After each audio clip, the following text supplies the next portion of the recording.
Okay, we are going to sit down with Amir and we jump right into it. We have like a little quick episode. Well, he has like limited time, but I wanted to talk about this. So I want to just give everyone the background so you know what I'm talking about. Did everyone see that Amir went on a podcast? Here are the headlines that have come from this. Katie Ginella's ex-publicist slams sorry, Katie Ginella's ex-publicist, which is Amir, slams her as liar, claims she plotted to target Heather and Terry's marriage, and accused Gina of racially charged statement. We kind of talked about that here on this podcast. So Amir is going to come in. He's going to get right into it, but I just want to give you guys a background on this. That Katie Janela was called out by Amir. And I mean, he says this he was on the Just Saying podcast. That Katie is fucked me over. She was sweet to me until I think I had no use to her. And he's saying that she wanted to be on Good Morning America. And he told her, let's aim lower. You were on the Golf Channel. This is all from the interview with Amir that I'm paraphrasing, but kind of not really. I'm reading the quotes. He's saying that she was about to sign the contract and she calls me. She's like, executive producer Alex Baskin said, I can't be seen with you because I'm feeding you information. So basically, she was going to, according to Amir, sign a contract with Amir for him to be her publicist. And then Alex Baskin told her not to. I mean, I don't even think any of this is really relevant. But basically, he says that she came into this season, which we did talk about on this podcast. He said she came into this season with a plan to take down Gina, with the story that Gina said to her, "You smell like kimchi, Katie." That's what Amir. Here we go again with he said, she said. Amir is saying that Katie told him, I'm going into this season and I'm going to take down Gina, and my story is going to be that Gina told me I smell like kimchi. His other claim here on this podcast is that Katie said to him, I'm going to go into this next season and I'm going to take down Heather, and it's going to be via Terry, and that basically people want to get surgery by Terry, and they do all sorts of things to Terry to get free plastic surgery. Mind you, let me be very clear. Let me be very clear about this. I will do things to Terry Dubrow to get free surgery. I might do things to Terry Dubrow, not even for free surgery, just because. I don't mind Terry. Um, so that's just the background of what we're going to talk about. We're not only going to talk about that because I just want to talk about the OC because the OC is a bloody fucking mess this season now. I don't really think it's just Katie. I think that this is a big problem, and I will say it again. I find it interesting that people have such strong teams in so many of these shows. There's team this and team that. And here, the same people that don't like Tamara, think she's a liar and they don't like her, they also don't like Shannon. They're sick of Shannon's same like crap. They think Emily's a mean girl. So it's the same group of people. A lot of you are telling me you just don't like a lot of different people on this RHOC cast. And I really think Houston, we have a problem going forward with the OC. I think there needs to be a major cast shakeup. We'll also talk about some other things with Katie, and then I want to talk about some New Jersey things. So if you haven't heard this interview with Amir, that's basically what it is. He went on a podcast, claimed all these things about Katie, and she doesn't seem too happy about it. So we're going to do a quick chat with him, and that's not the whole point of this chat. We got some other things to talk about. So here's me.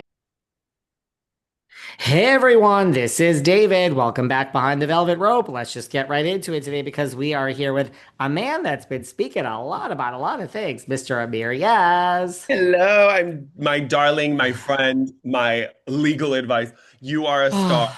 So thank you so much. But all I want to say about all this is you can go see what I said on the podcast, just saying. I Yeah, don't and need like for people any who of it. don't know, I don't need you to repeat it. went on a podcast and you talked about some things and you talked about Katie. I did, and I'm it was just summing it up for everybody. thank you. It went everywhere, and you can go see it on the Just Saying podcast. I just don't want to repeat all that just from a legal standpoint. But what I want to say is that a lot of people were like, "Oh, she's not you were never friends. This you made it up." I have text saying, "Love you." I'm her as a friend. Like as a person, I'm her. And like, listen, I didn't take your advice saying don't be friends with these Bravo people, but I got sucked in and I've learned a valuable lesson. So just from that standpoint, whether or not people online think I made it up or it's real or not. To me, it was like a real friendship. So, I'm the one that's upset. This has nothing to do with Katie. It's me, I'm upset.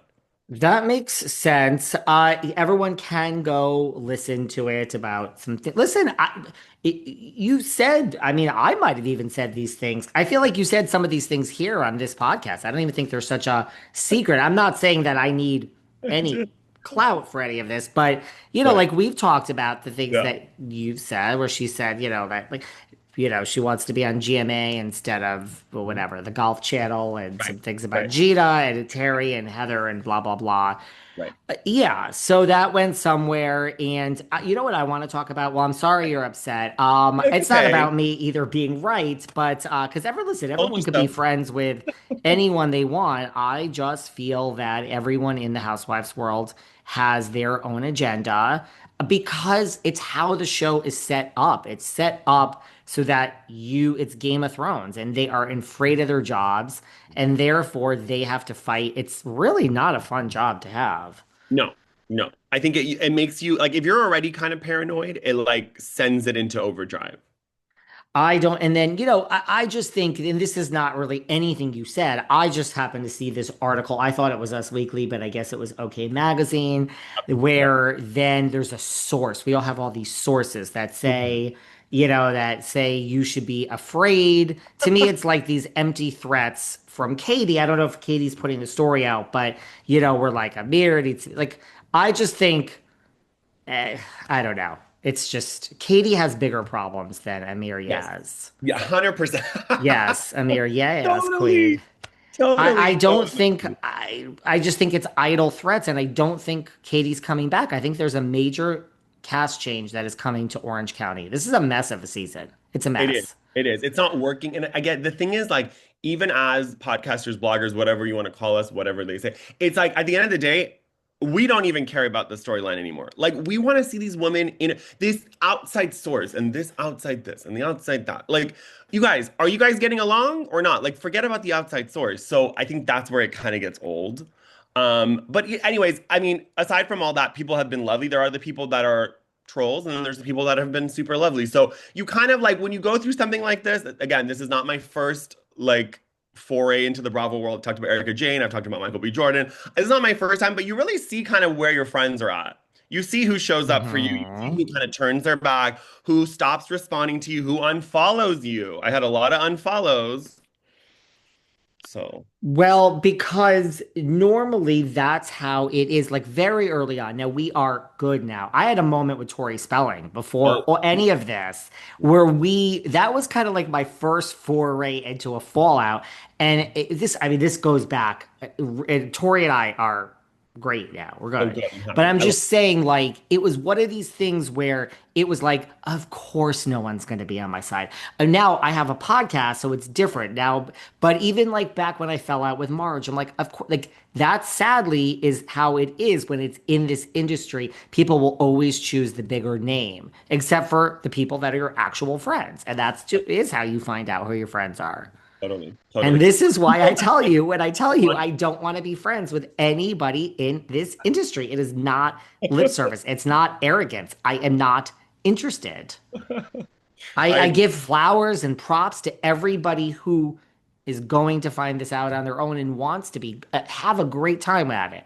I'm not preaching. It's just not for me as a human being anymore. No, I agree. I've tried with other Bravo people. This is not my first time. And I even went to someone's show and she like turned her back on me. Like people are just kind of like they say they love you and they're all about you Hmm. and then if you they realize, "Oh, actually you don't know all the people and you don't have the clout." Hmm. They're like "Pfft."